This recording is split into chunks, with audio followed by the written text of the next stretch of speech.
নমস্কার। আদর্শ গৃহস্থ আশ্রম অনুষ্ঠানে আপনাদের সকলকে আরেকবার স্বাগত জানাই। একবার গাড়ি চালিয়ে কলকাতা থেকে দীঘা যাচ্ছিলাম, পুরো ফ্যামিলি সবাই যাচ্ছিলাম, ভাই বোন ছিল, মা ছিল। তো যেতে যেতে সবাই খুব মজা করছিল, গাড়িতে খাওয়া দাওয়া করছিল। হট করে আমার পাশ থেকে একটা গাড়ি খুব জোরে বেরিয়ে গেল। আমারও মনে হলো চলো আমিও একটু রেস লড়ি, তো আমিও জোরে চালাতে থাকলাম। গাড়ির স্পিড ছিল 80, হট করে উঠে গেল 120।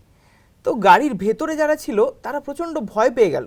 তারা এতক্ষণ খুব এনজয় করছিল জার্নিটাকে, কিন্তু হঠাৎ করে দেখলাম যে তারা তাদের খাওয়া দাওয়া ফেলে দিয়ে একদম তটস্থ হয়ে বসে আছে। এইবার আমি সেই গাড়িটাকে ক্রস তো করলাম, কিন্তু তারপরে দেখলাম আরেকটা গাড়ি বেরোলো। তখন আবার ইচ্ছে হলো না একেও ক্রস করি, একজনকে তো পার করেছি আরেকজনকেও পার করি। তো যেতে যেতে একটা জিনিস সেদিনকে রিয়েলাইজ করলাম যে লাইফের মজা সেটাই যখন আমরা সব কিছুকে ব্যালেন্স করে চলবো, একে অপরের সাথে কম্পিটিশন করব না। যখনই মনের মধ্যে সেই কম্পিটিশনের ভাবনাটা আসে তখন কিন্তু সেই জার্নির মজাটা আমরা সম্পূর্ণরূপে মিস করে দিই। ঠিক তাই, জীবন যেন আস্তে আস্তে ফিকে হতে লাগে। তাই বলা হয় যে লাইফ ইজ আ জার্নি। এই জার্নিতে যেতে যেতে ছোট ছোট রাস্তার মোড়ে না জানি কত এক্সপিরিয়েন্স, কত অনুভব আমাদের হয়েই থাকে। জীবনের যাত্রা তো আমরা করেই থাকি। এই যাত্রার জন্য আবার নাকি মাঝে মাঝে রেলে চড়ে টিকিটও কাটতে হয়। কিন্তু এই টিকিটের মাঝখানে যে একটা অবিনশ্বর যাত্রা আমাদের লুকিয়ে থাকে এবং সেই যাত্রাটা যে জীবনের গতিবিধিকে কেমন করে বেঁধে দেয় সেটা আজকের এপিসোডে আমরা আলোচনা করতে চলেছি। অবশ্যই, আর তার জন্য আজকে আমরা কিছু বিশেষ অতিথিদেরকে আমাদের স্টুডিওর মাঝখানে পেয়েছি। তো চলুন শুরুতেই তাদেরকে আমরা স্বাগত জানাই এবং তারা কি করেন এবং কতদিন এই ব্রহ্মাকুমারীদের সাথে যুক্ত এবং কেনই বা আমরা রেলওয়ের কথা তুললাম সেটা আমরা কিছুক্ষণ পরেই আমরা জানতে পারবো। নমস্কার, আপনাদের সকলকে আমাদের স্টুডিওতে স্বাগত। আর তার সাথে বলে দিই, সঞ্চালনায় রয়েছি আমি তনয়া আর আমি সুরজিৎ। আসুন এপিসোড শুরু করা যাক। দাদা, যে রেলওয়ের বিষয়টা নিয়ে আমরা শুরুতেই তনয়া বললো, তো রেলওয়েতে শুনেছি আপনি আছেন।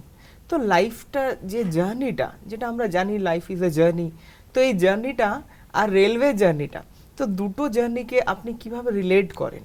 আমার শরীরের নাম রবীন্দ্র টুডু, ভারতীয় রেলে চাকরি করি। আমার বাড়ি আলিপুরদুয়ারে। আচ্ছা। তো আমি এখানে ইঞ্জিনিয়ারিং ডিপার্টমেন্টে চাকরি করি। তো এখনই দাদা বললেন যে journey, life is a journey. তো জার্নি কথা মানে হচ্ছে আমরা চলছি। এই জার্নিটা আমার যে বাস্তব জীবনের সাথেও খুবই রিলেটেড, কারণ আমি যে জবটা করি সেটা আমার ট্র্যাকের সাথে সম্পর্কিত এবং যেখানে মানুষ সবথেকে বেশি আনন্দ উপভোগ করে সেই ভারতীয় রেল হচ্ছে আমাদের শান।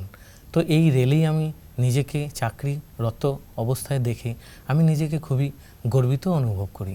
একজন সুপারভাইজার হিসাবে কাজ করি। তো সুপারভাইজার মানে আমি ট্র্যাককে সারাই। তো যেই ট্র্যাকের উপরে এই টোটাল গাড়িটা চলে, এই ট্রেনটা যেটার উপরে দৌড়ায়, যেখানে আমরা অনুভব করি, এই ট্র্যাকটা যদি একটু অদল বদল থাকে তাহলেই আমরা জার্নিতে অতটা অনুভব করতে পারবো না।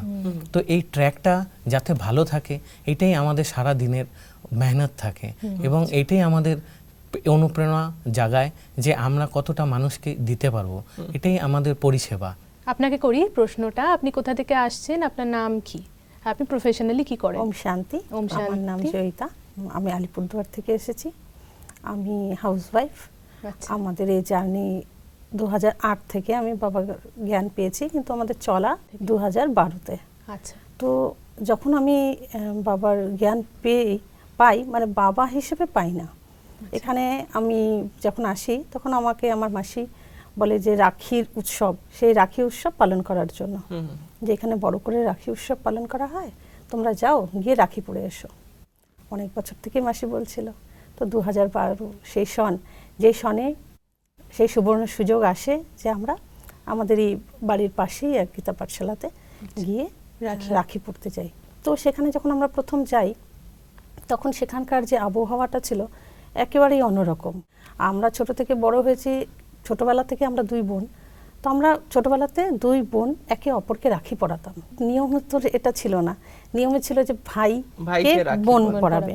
তো আমরা সবসময় 3টে রাখি আনতাম, ভাইকে দুজনে মিলে একটা পড়াতাম আর 2টো আমি বোনকে পড়াতাম, বোন আমাকে পড়াতো। এইভাবে ছোটবেলা আমাদের চলতো। তো যখন আমরা এখানে ব্রহ্মাকুমারীতে এসে বিনা নিমন্ত্রণে আমরা যাই সেই গীতা পাঠশালাতে, আর সেখানে গিয়ে সাদা সাদা ড্রেস, আর একজন দিদি ওখানে বসে আছেন, তিনি সবাইকে রাখি পরাচ্ছেন। আচ্ছা। এই যে সিন, এই সিন আমাকে সবার প্রথমে খুব আকৃষ্ট করে। এ কোন জায়গা যেখানে বোন বোনকে রাখি পরায়, মানে কোনো মেয়ে মেয়েকে রাখি হ্যাঁ, পরায়, এরকম অসাধারণ দৃশ্য আমরা আমরা সাধারণত সমাজে কোথাও দেখি দেখি না। না। এই জিনিসটা আমাকে খুব আকৃষ্ট কাজ করে। করেছে আপনাকে। তো সেখানে গিয়ে সবাই সাদা ড্রেস, তো আমি দেখে যাচ্ছিলাম কারা এরা, কি ব্যাপার, আমার জানার খুব ইচ্ছে জাগে। তো সেখানে আমাদের সেন্টারের বড় দিদি ছিলেন, তখন তো আর জানতাম না, তো তিনি আমাকে রাখি পরান, আমি তাকে নমস্কার করি এবং আমার চোখ থেকে জল বের হয়। আমি জানি না কিসের জন্য, কেন আমি কাঁদবো আমি জানি না। তারপর আমি ওখানে শুনতে পেলাম যে ওখানে কোর্স করানো হয়, 7 দিনের রাজযোগ করানো হয়, তো আপনারা আসবেন সম্পূর্ণ বিনামূল্যে, এমন করে আমাদের বলা হয়। টলি দেয়, বলে বাড়িতে বানানো। তো এটা আবার আরেক রকম, যে আমরা সব সময় তো মিষ্টি দিলেও কিনে নিয়ে আসি, ওরা বাড়িতে বানিয়েছে। আমাদের একসাথে জার্নি এভাবেই শুরু। দুজনেই আমরা গেছিলাম সেখানে বিনা নিমন্ত্রণে, এত স্নেহ এত ভালোবাসা। আমাদের মনের মধ্যে এটা ছিল যে নিমন্ত্রণ ছাড়া যে কোথাও যাওয়া যায় সেটাও ভাবা যায় না আজকালকার দিনে। এক আমার মাসির এত নিশ্চয়ই বলা, আর তার পেছনে আমাদের এইভাবে ছুটে যাওয়া। তারপরে যখন আমরা বাড়িতে ফিরে আসি, সেই মিষ্টি সবাইকে দিই, আর আমরা খুব খুশি অনুভব করি, এবং দুজনেই আমরা ঠিক করি যে আমরা পরের দিন এখানে কি জ্ঞান দেওয়া হয় সেটা শুনতে যাব।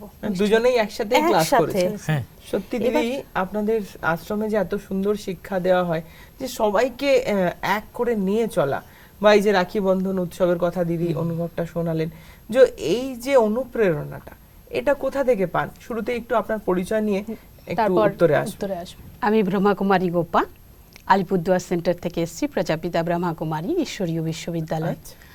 তো এখানে যেটা আমরা সেই স্রোতটা, স্নেহ, নিঃস্বার্থ স্নেহ, সেটা আমরা সরাসরি পরমাত্মা থেকে পাই, এবং আমরা অন্যকে সেভাবে দিতে, তিনি যেভাবে আমাদের দিয়েছেন আমরাও সেটা সবাইকে সেইভাবেই দিতে চেষ্টা করি। তার জন্যই এই স্নেহ সবার পেছন, মানে ভেতর পর্যন্ত গিয়ে পৌঁছায়।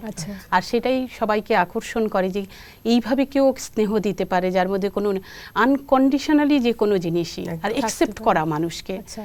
আমরা সমাজে যদি দেখি যে এটারই অভাব, কেউ কাউকে একসেপ্ট করতে পারে না, কোনো না কোনো স্বার্থ লুকিয়ে থাকে বা কন্ডিশন থাকে, কিন্তু এখানে যেটা আমরা পাই কোনো কন্ডিশন থাকে না, আনকন্ডিশনাল লাভ যাকে বলে, যেটা সত্যি খুব দরকার, বর্তমান সময় দরকারও আর বিরলও খুবই। আর আমরা পরমাত্মা থেকে সেটাই আমরা পেয়ে আসি বলেই তাকে আমরা সবসময় খুঁজে থাকি, দরকারে আমরা দেখে থাকবো। ওর মধ্যে পজিটিভিটি রয়েছে, আর সেই বাতাবরণটাও আমরা সেন্টারে আসলে পাই, তার জন্য সেটা আকর্ষণের একটা বিশাল বিষয় হয়ে দাঁড়ায়।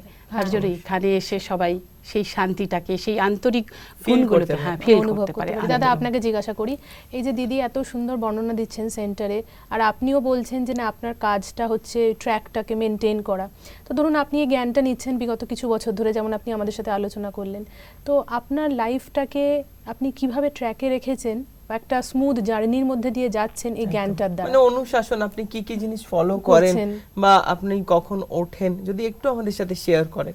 ঠিক, আমাদের এই যে জার্নি, লাইফটা একটা জার্নি, তো জার্নি আমি দেখলাম যে দিদিও বললেন এবং আমার ইয়োগল উনিও বললেন জার্নির সম্পর্কে, তো এবং আমিও জার্নির সম্পর্কেই বলছি, তিনজনেরই জার্নি। তো জার্নিটা একটু সেপারেট। আমার জার্নিটা যেটা চলছে সেটা সাংসারিক সেই ট্র্যাকের উপরে, কর্মজীবনের উপরে আমার জার্নি, আর এবং আমার যুগলের সেটা হচ্ছে সংসারের উপরে জার্নি, এবং দিদিরা যে জার্নিটা করছে সেটা হচ্ছে সমাজকে নিয়ে জার্নি করছে। সমাজটাকে উৎকৃষ্ট তৈরি করাই হচ্ছে দিদিদের এই জার্নি। অর্থাৎ আমাদের এই ব্রহ্মাকুমারী সংস্থার যেটা মূল লক্ষ্য, মানুষকে মানুষের মতন তৈরি করা। আমি হচ্ছে একজন বিকে হিসাবে, অর্থাৎ ব্রহ্মাকুমারীসে চলা লোক হিসাবে আমি ওখানে ট্রিট করছি, কিন্তু আমার যারা সাথীরা আছে, যারা বন্ধুরা, যারা কলিগরা আছে, আশেপাশের লোক আছে, তারা কিন্তু ব্রহ্মাকুমারীসে সম্পর্কে অত ওয়াকিবহল না, তারা আমার সাথে সব সময় ওরকমভাবে চলতে পারছে না। তো যেরকমভাবে আমি আমার জীবনে এটাকে ধারণ করছি, যেরকম সকালবেলায় বাবার 4টার দিকে ব্রহ্ম মুহূর্তে ওঠা এবং 4টার থেকে 4টা 45 পর্যন্ত এই মুহূর্তটাকে পালন করা, সেই সময় স্বয়ং পরমাত্মা আমাদেরকে দিব্য দৃষ্টির দ্বারা শক্তি প্রদান করেন। ঠিক আছে, এই শক্তিকে নিয়ে আমার যে প্রেজেন্ট জীবনে আমি চলছি, আমি এখান থেকে আমি অনেকটাই উপকৃত লাভ করছি এবং সমস্ত আমার ভাই বোন যারা নাকি আমার সাথে চলছে, আমার কলিগরা চলছে, তাদেরকে এটা দেখিয়ে দিতে চাই যে মানে এই জীবনে থেকেও আধ্যাত্মিকতা নিজের জীবনে ঢেলে নিয়ে যদি আমি আমার জীবনটাকে সুখময় করি এবং সুপথে নিয়ে যেতে পারি, তাহলে হচ্ছে এটাই হচ্ছে আমার জীবনে আসল আসল প্রাপ্তি। প্রাপ্তি বা best হবে। মানে journey। এটাও Best best journey journey, মানে এটাও সম্ভব। সম্ভব। অবশ্যই অবশ্যই। যাতে আমি চাচ্ছি যে আমাদেরও ঘর যেরকম নাকি সুখময় হয়েছে, প্রত্যেকের বাড়ি যাতে এরকম সুখময় হয়ে যায়। আমরা যেরকম আমাদের আছি। বাবাকে নিয়ে, স্বয়ং পরমাত্মাকে নিয়ে আমরা আমাদের বাড়িতে যেরকম একটা ছোট্ট গীতা পাঠশালা করেছি। ওয়ান্ডারফুল। অ্যাকচুয়ালি আমাদের যে ম্যারিড লাইফটা, প্রথমে আমরা দুজনেই মানে কলেজ লাইফ থেকেই একসাথে, অ্যাকচুয়ালি ক্লাস ফ্রেন্ডই ছিলাম। মানে আপনাদের জার্নিটাও অনেক হ্যাঁ, দিনের। ছোটবেলার থেকে আমাদের পড়াশোনাও একসাথে, আচ্ছা। তো আমরা ক্লাসমেট ছিলাম। ক্লাসমেট থেকে একই সূত্রে আমরা আরও আগানোর জন্য ম্যারিডটাকে বেছে নিয়ে গেল হলো। তো কিন্তু ম্যারিড করার আগে ও যেরকম বলতো সব সময় যে ম্যারিডটা এটা শুধু ম্যারিড না, ম্যারিডের আগে একটা সম্পর্ক থাকা দরকার, সেটা বন্ধুত্বের সম্পর্ক থাকা দরকার। তো আমি বললাম যে সেটা তো আমাদের মধ্যে আছেই, তো এটা আরো ভালো করে যাতে আমরা আমাদের একে অপরের যাতে হয়ে চলতে পারি, তো এর জন্য আমরা এটাকে আরেকটু কিছু এগিয়ে রেজিস্টার্ড কিছু করা যায়। তো এই রেজিস্টার্ড মাধ্যমটাকে যখন বেছে নিলাম, তো বেছে নিয়ে আমরা আমাদের জীবনটাকে চলা শুরু করলাম। অবশ্যই দিদি, একটা জিনিস যে এতটা লং টাইম একসাথে দুজন আছেন, তো জীবনে তো অনেক আপস অ্যান্ড ডাউনস এসছে, তো ব্রহ্মাকুমারীদের সাথেও তো অনেক দিন জড়িয়ে আছেন, তো এরকম কি ফিল হয় যে আগের জীবনটা আমার ভালো ছিল বা এখনের জীবনটা দেখে মনে হচ্ছে খুব ভালো, বা কখনো এরকম কি মনে হয়েছে এই 12টা বছরে একটু আগের জীবনটাই ভালো ছিল, বা এখানে না আসলেই ভালো হতো, বা না এখানে এসছি একটা আলাদাই কিছু অনুভব? আগের জীবন আর এই জীবন সেটা টোটালি আলাদা, কারণ আমরা কখনো কোনো দুঃখ পেয়ে বা কোনো কিছু হারিয়ে এখানে আসিনি। আমরা বলতে পারি যে রাখি বন্ধন উৎসব পালন করতে গিয়ে আমরা যে এই পবিত্র রক্ষা বন্ধনের মধ্যে নিজেরা ফেসে যাব, এটা কখনো ভাবিনি। ফেসে যাব বললে মানে বলাটা, কিন্তু ফেসে আমি খুব খুশি, আমি খুব সুখী। সুখের বন্ধন। কারণ সুখের বন্ধন, পবিত্রতার বন্ধন মানে সুখের বন্ধন। যে বললো আমার যুগল যে স্বামী স্ত্রীর সম্পর্কটা থেকে বন্ধুত্বের সম্পর্কটা বেশি ভালো, কিন্তু ব্রহ্মাকুমারীতে এসে বন্ধু কাকে বলে সেটা জানতে পেরেছি। আর সেই জন্য এই জিনিসটাই, পবিত্রতা আমাকে খুব আকৃষ্ট করেছে। আর এখানের যে জ্ঞান, যেটা আমাদের সাধারণ লৌকিক পড়াশোনাতে আমরা এই জ্ঞানের সম্পর্কে কিছুই ওয়াকিবহাল ছিলাম না। আমরা 7 দিনের কোর্স 12 দিন আমাদের লেগেছে, আমাদের জানার শেষ হচ্ছিল না, এত প্রশ্ন। তো প্রশ্ন শুনতে শুনতে আমাদেরকে পরে বলা হলো যে তোমরা মুরলি শোনো, তোমরা আরো জানতে পারবে। তো আমরা দিন প্রতিদিন জ্ঞানের গহরাইতেই চলে যাচ্ছিলাম, যেখানে হঠাৎ করে যখন জানলাম যে পরমাত্মার অবতরণ হয়েছে, তো সেই পরমাত্মা আমাদের সাথে মিলন মানায়, তো সেটা জানার জন্য আমরা 6 মাসে মধুবন পাড়ি দিই। আচ্ছা। তো আমাদের 3 মাস হতেই আমাদের দিদি বলে যে না, এখানে নিয়ম আছে, সেটাকে মানতে হবে। তারপর আমরা ব্রহ্মচর্যের কথা এই মানেটাও আমরা জানতাম না, কাকে বলে।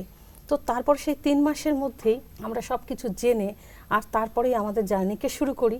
আর বাবার সাথে মিলন মানানোর পর আমাদের অনেক অনেক সুন্দর সুন্দর নতুন নতুন অনুভব হয়। যেরকম চাকরি যখন ও করে, তো ট্র্যাকের সাথে সম্পর্কিত, শীত বেশি হলে, গরম বেশি হলে এদের চাকরিতে খুব মানে অসুবিধা হয়, ডাক পড়ে যখন তখন। তো আগে কি হতো, আমার চিন্তা হতো, কখনো লাইনে চলে যেত। তো যখন আমি এই জ্ঞানে আসি, আমার সেই চিন্তা সবার প্রথমে দূর হয়। তো এইরকম ছোট ছোট অনেক কিছু পাওয়ার মধ্য দিয়ে আমাদের জার্নিটা শুরু। কখন যে আজকে আমরা 12 বছর 13 বছর কাটিয়ে ফেলেছি, আমরা নিজেরাই জানি না। দিদি, আপনার কাছে আসবো, এই যে এত সুন্দর অনুভব এনারা আপনাদের সাথে শেয়ার করছে, বলছে যে আমাদের এতদিনের বিবাহিত জীবন এবং আমরা খুব সুন্দরভাবে ব্যালেন্স করে চলছি এবং একে অপরকে মানে সত্যি করে সাথী পেয়েছে। তো জীবন খুব নিউলি ম্যারিড অবস্থায় মানে আপনাদের সংস্থার সাথে যুক্ত হয়েছে। তো জীবনটা তো যেমন আমরা ডিসাইড করছি বা কথা বলছি, একটা জার্নি। তো এই জার্নিতে যদি এরকম একটা পার্মানেন্ট কোনো সাথী পাওয়া যায়, যেমন আমরা পরমাত্মাকে দেখছি, তো লাইফের স্বাদটাই পাল্টে যায়। সে কি করে আমাদের এরকম একটা এত ভালো ফ্রেন্ড, একটা সাথী এটা হতে পারে, একটু যদি বলেন। প্রথমে তো আমাদের জ্ঞানটাকে প্রাপ্ত করতে হবে। পরমাত্মা তো আছেনই, কিন্তু তার পরিচয় না জানার জন্য, অ্যাড্রেসটা সঠিক না জানার জন্য তার পর্যন্ত পৌঁছাতে আমরা পারিনি এতদিন পর্যন্ত, কিন্তু যখন তার পরিচয় অ্যাড্রেসটা জেনে গেছি তো তার সাথে কানেক্ট হওয়া খুব আমাদের সহজ হয়ে গেছে। তার জন্যই যে আমাদের 7 দিনের কোর্স আমরা বোনের কাছ থেকে শুনলাম, সেই কোর্সটাকে করতে হবে। সেই কোর্সটাকে যখন আমরা করি তখন আমরা এখানে আমরা নলেজটাকে জানি। প্রথম নলেজ আমরা যেটা জানি সেটা হলো আমি কে। এই যে সংসার জীবনে এরা খুব সুন্দরভাবে জীবন কাটাচ্ছে, তার পেছনে একটাই রয়েছে, সংসার এবং চাকরি বাকরি সমাজের সাথে সব কিছু ব্যালেন্স রেখে চলছে, তার পেছনে রয়েছে হলো এই জ্ঞান। তার এই যে আমরা এখানে যে প্রথম পরিচয় পাই সেটা হলো আত্মা। আমি আমার নিজের পরিচয় পাই, আমি আত্মা বা আত্মা। তো এতদিন পর্যন্ত আমাদের যেটা জানা ছিল শুধু আমি শরীর। তার ফলে কি হয়েছে, আমরা শরীরের কথা ভাবতে ভাবতেই জীবন কাটিয়েছি। ভাই প্রথমেই বললো যে আমরা কম্পিটিশন করে জীবনে কাটাচ্ছি, কিন্তু আমাদের আন্তরিক স্থিতির প্রতি আমাদের নলেজ নেই। সেরকমই আমরা 2 ধরনের হেলথের কথা তো সবসময় আমরা জেনে থাকবো, যে ফিজিক্যাল হেলথ সম্বন্ধে আমরা সবাই কনসিয়াস, কোনো রকম সমস্যা হলে আমরা তার চিকিৎসা করি, কিন্তু আমাদের মেন্টাল হেলথ সম্বন্ধে আমাদের কিন্তু নলেজ নেই। তো এই ব্রহ্মাকুমারী ফিলোসফি বা যে কনসেপ্টের দ্বারা আমাদের জীবনকে আমরা খুব ব্যালেন্সে চালাই এই জ্ঞানের দ্বারা। অবশ্যই দাদার কাছে আরেকটা জায়গায় আসছি, যে লাইফে তো আপনি রেলওয়েতে আছেন, যে রেলওয়ের 2টো চাকা যদি সমান চলে বা ট্র্যাকে চলে তবেই নাকি গাড়িটা ঠিকঠাক চলে, তো সংসারও তো তাই, সে ট্র্যাকের মতো। তো সেখানে দুজনকে ঠিকঠাক চলা কতটা দরকার? এখনকার যে কলিযুগী সময় চলছে সেই সময় অনুপাতে তো সবাই দুজনের যে ব্যালেন্সটা সেটা তো খুবই ভালো করে রাখা দরকার। কারণ কি এই সময়ে মানুষের মধ্যে যে এনজাইটি ফিল করছে, যে সমস্ত তাদের মধ্যে ডিপ্রেশন হতাশা বাড়ছে, তো তাতে করে কি তারা ফট করে হচ্ছে একটা ক্যাচাল ঝগড়ার মধ্যে চলে আসে। তো আমাদের যেই আধ্যাত্মিকতা যেটা আছে, এই আধ্যাত্মিকতার পথে চলে আমরা এই জায়গাটা ব্যালেন্স করতে পারছি। কীরকম, কখনো হয়তো দেখা গেল বাড়িতে একটা ছোটো মোটো বিষয় নিয়ে ফট করে যদি একটু রাগারাগিটা চলে আসে, তো সেই সময় কি হয়ে যায়, আধ্যাত্মিকতা সেখানে কাজ করে। হয়তো দেখা গেল কোনো সময় হয়তো রান্নাটা একটু, হয়তো ভাত খাওয়ার সময় এরকম হচ্ছে যে ভাতটা একটু ঠান্ডা, তো এই সময় হয়তো গরম একটু হলে ভালো হতো। তো এটা হয়তো বলতে পারলাম না, কিন্তু রাগটা মনের মধ্যে রয়ে গেল। তো এটা একটা অন্য কোনো বিষয়ের উপর দিয়ে এই রাগটাকে প্রকাশ করা হয়। তো আধ্যাত্মিকতা থাকাতে আমাদের কি হয়েছে, যে ফট করে পরমাত্মাকে স্মরণ করে সে আত্মিক স্থিতিতে এসে সেই জিনিসটাকে কন্ট্রোল করা সম্ভব। তো পরমাত্মা আমাদেরকে এটাই শেখাচ্ছে যে কিভাবে কাম, ক্রোধ, লোভ, মোহ, অহংকারকে জিতা যায়। তো আধ্যাত্মিকতার পথে চলে আমরা এই কাম, ক্রোধ, লোভ, মোহ, অহংকারকে জিততে পারবো। তো আমাদের এই আধ্যাত্মিকতাতেও এটাও যেরকম নাকি চেয়ারে 4টা পাইয়া হয়, তো এই যে স্তম্ভ, তো আমাদেরও জীবনের এরকম 4টা স্তম্ভ আছে। তো তার মধ্যে একটা হচ্ছে যেরকম হচ্ছে ব্রহ্মচর্য নিয়মের পালন। তো এই ব্রহ্মচর্য নিয়মের যে পালন, এটা হচ্ছে মানুষকে অনেক দূর অনেক কিছুর থেকে বাঁচায়। ঠিক আছে, মানে নিজের জীবনকে সুখময় করার জন্য এটা একটা মূল লক্ষ্য। তারপর শুদ্ধ অন্ন, নিয়মিত সৎসঙ্গ এবং দৈবিক গুণ ধারণ, এই হচ্ছে আমাদের 4টা স্তম্ভ। তো তার মধ্যে এই প্রত্যেকটাই আমরা আমাদের জীবনে নিয়মিত পালন করছি। তো আমরা পুরাপুরি কিছুই খান না, কিছুই খাই না। মানে যেরকম মাছ, মাংস, পেঁয়াজ, রসুন, ডিম এবং বাদবাকি যে নেশা মুক্ত, সেটাকেও আমরা এখানে জীবনযাপন আপনি পালন করে থাকেন। ওয়ান্ডারফুল। দুনিয়ার লোকে তো এগুলো ছাড়া ভাবতেই পারে না, যে পার্টিতে গেল এগুলো ছাড়া, যে ড্রিঙ্ক ছাড়া বা স্মোক ছাড়া যে চলতে পারে, বিশেষ করে আপনারা করছেন ইয়াং জেনারেশনরা বর্তমান সময়। আমাদের কলিগরাও মাঝের মধ্যে আমাদেরকে নিমন্ত্রণ করে যে আপনারা এখানে আসবেন এবং আমাদের এই আনন্দতে শরিক হবেন। তো আমরা সেখানে যাই। তো যখনই আমি কিছু খেতে না চাই তখন ওরা আমাকে ফোর্স করে, কিছু তো নিতেই হবে, মিষ্টি খান, এটা খান, ওটা খান। তখন আমরা বলি যে না না, মিষ্টি আমরা খাবো না, কারণ এটা বাইরের, বলে এটা তো নিরামিষই, তাহলে কেন খাবেন না? তো এরকম ভাবে নানান কোশ্চেন করে। তো এই কোশ্চেনগুলোকে ফেস করার জন্য আমরা সেখানে যাই, যাতে তারা ওয়াকিবহল হয় আমরা এই পথে কিভাবে চলছি। তো সেই পথটাকে তাদেরকে দেখানোর জন্য আমরা এই সমস্ত পার্টিগুলোকে অ্যাটেন্ড করি। Right. তো ওখানে যাওয়ার পরে তারা যথারীতি আমার জন্য কি করে, ফল রেডি রাখে। তো এখন তারা ফল, বিয়া বাড়িতে যাচ্ছি, তা আমি ওকে ফল gift- খাওয়া শরীরের পক্ষে খুবই অনেক ভালো। ভালো। ঠিক, আমি ওকে কি গিফট দিব, ও আমাকে গিফট দিচ্ছে। হ্যাঁ, আমি ওকে গিফট দিলাম এবং ও আমাকে গিফট দিচ্ছে। তো সবাই দেখছে যে আরে একে ফল দিচ্ছে, তো অন্য কিছু খাবে না। তো এখন যেরকম আমাদের রাষ্ট্রপতি যিনি আছেন, উনিও আমাদের এই জ্ঞানী, পথেই চলছেন। হ্যাঁ এই পথেই চলছেন। তো এটা একটা এক্সাম্পল হিসাবে ভীষণ- তখন আমাদের মনে হচ্ছে যে আমরা সমাজে কিছু একটা উন্নতির পথে চলছি এবং কিছু একটা দেখাচ্ছি, যেটা স্বয়ং পরমাত্মা দেখাতে চাচ্ছে যে এই পৃথিবীটাই একদিনকার কলিযুগ থেকে বদলায় সত্য যুগে পরিণত একটা হয়। পরিবর্তন আসবে। হ্যাঁ, তো কিসের মাধ্যম দিয়ে আমরা আমাদের জীবনে যখনই এই সুন্দর গুণগুলাকে ধারণ করব, তখনই আমাদের জীবন পরিবর্তন হয়ে সত্য যুগের অর্থাৎ সুখময় জীবন হবে। হবে। আপনাকে একটা প্রশ্ন করি দিদি, এই যে উনি বলছেন, আর সুরজিৎ খুব ভালো একটা প্রশ্ন করলো যে স্বামী স্ত্রী একটা রেলওয়ে ট্র্যাকের মতো দুটো দিক, একদিক আর একদিককে যেন ঠিক ব্যালেন্স করে চলছে, এটা ডিসব্যালেন্স হয়ে গেলে সংসার জীবনেও সেটা দেখা যায়।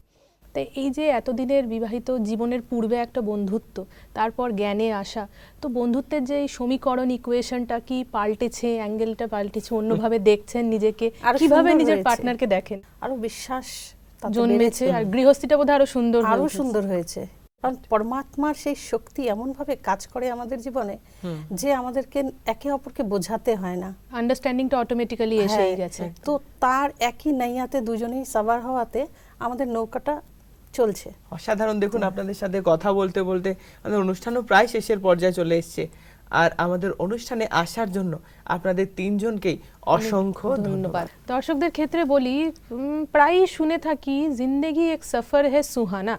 তো এই সফরে যদি কোনো সুন্দর বন্ধুকে পাওয়া যায়, বিশেষ করে সে যদি পার্মানেন্ট হয় এবং সব সময় সাথে থাকে, তাহলে তো মানে জীবনের মাত্রাটাই অন্যদিকে চলে সোনে যায়। পে সোহাগা। ভাগা। তাই জন্য আমাদের জীবনটা যতই খারাপ হোক, যদি আমাদের সাথে যদি খুব ভালো একটা বন্ধু থাকে, আর সেই বন্ধুটা যদি স্বয়ং পরমাত্মা হয়, তাহলে দেখব আমাদের জীবনটা খুব সহজে আমরা আমাদের যেখানে লক্ষ্য, সেই লক্ষ্যে আমরা পৌঁছে যাব। এবং দুটো দিকই কি করে সে ব্যালেন্স করে আমাদের চলতে পারা যায়, সেই শিক্ষাই আমাদেরকে সে দিয়ে থাকে। এই আশা নিয়েই আজকের অনুষ্ঠান এখানে শেষ করব, যে আপনাদের জীবন যেন খুব সুন্দর এবং ব্যালেন্সডভাবে চলে এবং আপনারা কখনো যেন একা না ফিল করেন। আজকের মতো এখানেই শেষ করছি। নমস্কার। নমস্কার।